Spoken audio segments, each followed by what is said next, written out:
This is Mountain Radio Verbier, and this is the land of the fighting cow, the Hérin race of cows, which are found in the canton of Valais, the Val d'Ost in Italy, and Haute-Savoie in France. Thierry Maré, who commentates on cow fighting for Swiss television, came into our studio, and I started by asking him if cow fighting is a cruel sport. Non, ce n'est pas du tout cruel, en fait c'est naturel. Toutes les races de vaches se battent plus ou moins violemment.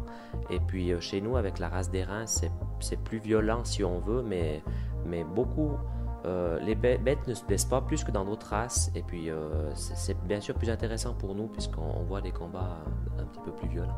It's not cruel at all. It's something that cows do naturally anyway, to decide who will be the queen of the queens, who will be the chief cow. The speciality here is that we're very lucky in this region to have the race d'Hérin, the black Hérin cows that you'll have seen, and these cows happen to be somewhat more violent than other types of cows. They really are quite violent as well, and I've seen them myself in the pastures fighting amongst themselves. When and where did this idea come from of actually putting the cows in a ring? Alors ça fait bientôt 100 ans que des combats sont organisés officiellement, parce que bien sûr dans la nature, dans les alpages, elles se battent aussi, mais je crois que ça a commencé dans les années 1920 avec les premiers combats organisés plus spécifiquement, et puis ça a continué jusqu'à maintenant, donc voilà. The official bouts, because obviously this has been going on up in the Mayenne, up in the Alpage for a long time, but the official bouts started in the 1920s and they've been very popular going on till now. Beaucoup de gens suivent ces matchs et ces combats, et puis à la finale par exemple il y a plus de 10 000 personnes. Up to 10,000 people seen at the finals expected this year. Tell me about your cows. You have a few champions yourself. On espère toujours avoir des championnes, mais c'est pas facile.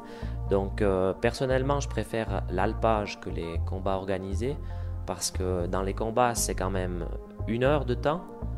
Donc si on n'a pas de chance ou s'il y a un mauvais coup que la vache prend, elle ne peut pas relutter ou regagner.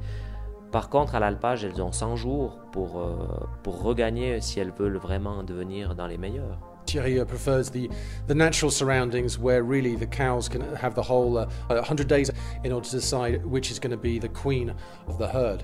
What are some of the technical aspects that a spectator should look out for? Alors il y a plusieurs techniques dans les vaches. Il y a des vaches qui poussent, qui utilisent la force.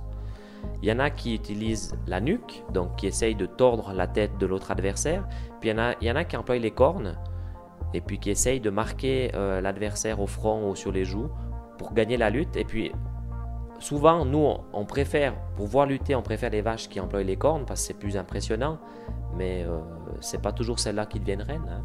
It's not just about weight. You've got some cows which just try and use their force, so the bigger cows will just push with the head. Other cows try and use the neck to try and twist the neck of the other cow to push it away, and then the real violent ones will try and use their horns to attack the other cow.